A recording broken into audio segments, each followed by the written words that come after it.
서천문화관광재단 대표이사님 감사 네. 모집을 하는데요. 네. 언제까지 모집하냐면 22일까지 군 출연기관인 서천문화관광재단 설립을 위해서 대표이사 1명, 비상임이사 8명, 감사 1명 이렇게 해서 이제 그 10명을 지금 모집을 하는데요. 네. 대표이사 자격 기준은 문화관광 관련 분야 전문성, 조직관리 능력, 대외 활동력, 통합 리더십을 갖춘 사람이어야 되고요.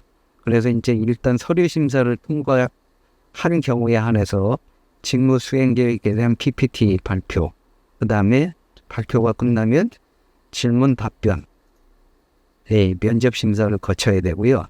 비상임 이사나 감사 같은 경우는 똑같이 문화관광 분야에 대한 이해와 비전을 갖고 재단 경영에 조언할 수 있는 지식과 경험이 풍부한 자로 이렇게 이제 그 등록을 해놨고요. 이것도 서류 심사 후에 임원 추천위원회가 있습니다. 네. 추천받은 2배수 이상의 임원 후보자 중에 재단 이사장이 누구냐면 군수거든요. 그렇죠. 군수가 최종 임명하는 방식입니다. 그래서 세부공시 자격 요건이라든가 이런 것들은 군청 홈페이지에 고시본고 채용 공고안에 채용 공고안에서 이제 활용할 수 있어요. 확인할 수 있는데요.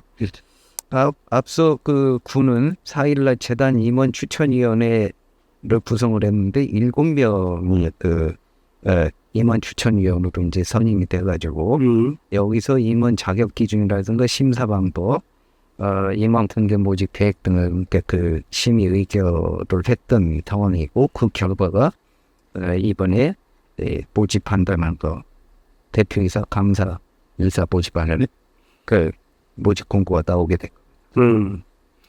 일단은 임원 추천위원회 7명은 이제 이렇게 밖에 나올 수가 없고 알려줄 수가 없는 부분이고요. 문화관광재단의 그 대표이사에 대한 그 지원 조건들이 상당히 높더라고요. 그러니까 예를 들어서 박사학위를 좀 취득을 한 상태에서 대학에서 그 분야에 대해서 강의를 한 경력이 몇 년 정도 있어야 되고 공무원으로 따지면은 4급 이상으로 그 분야에서 근무를 했던 경험이 있는 사람으로 인해서 지금 이제 퇴직한 상태인 그런 공무원이어야 되는데 그리고 또 하나의 그 대표이사 자격 중에 이 정도면은 누군가는 지원하겠다라고 싶은 게 뭐였냐면 다른 시군에서 문화관광재단의 대표이사로 2년 이상 근무했던 자격이 있는 자, 경력이 있는 자는 지원할 수가 있더라고요. 그렇죠. 그래서 뭐 그 정도면은 어쨌든 재단을 운영해봤던 사람이기 때문에 이게 그 문화관광재단이 만들어져가지고 정말 제대로 된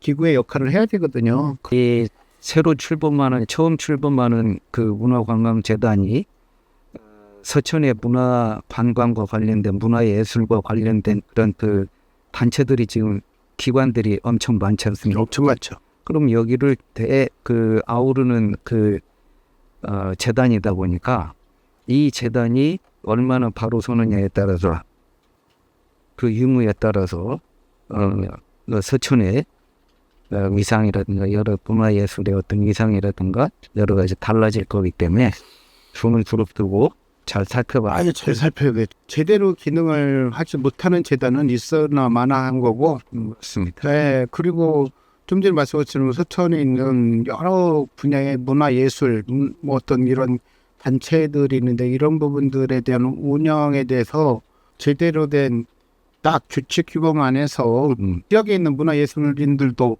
어떻게 되지만 효과적으로 좀 대우를 받을 수 있고 그네들이 어떻게 활동할 수 있는 부분도 제도권 안에서 할 수 있게끔만 만들어준다면야 재단의 역할이 충분한 거죠. 근데 재단이 뭐 특별하게 할 게 없어요. 문화는 문화대로 굴러가는데 앞으로들의 어떤 문제는 제 생각은 그렇습니다. 관광에 어떤 초점을 좀 둬서 우리 지금 서천이 뭐예요? 자꾸 인구는 줄어들고 찾아오는 이는 없고 찾아오는 이가 없다 보니까 지역에 대한 경제는 지역 사람들끼리의 어떤 돌아가는 경제만 갖고는 먹살기 어려우니까 외부에서도 좀 많은 관광객들이 와서 돈을 좀 쓰고 가게끔 해야 되는 게 맞는 건데 그 역할을 문화관광재단이 해야 되는 거예요. 네. 그런 것들을 관리하고 감시를 해야 되는 게 우리 사천 군민들의 역할입니다.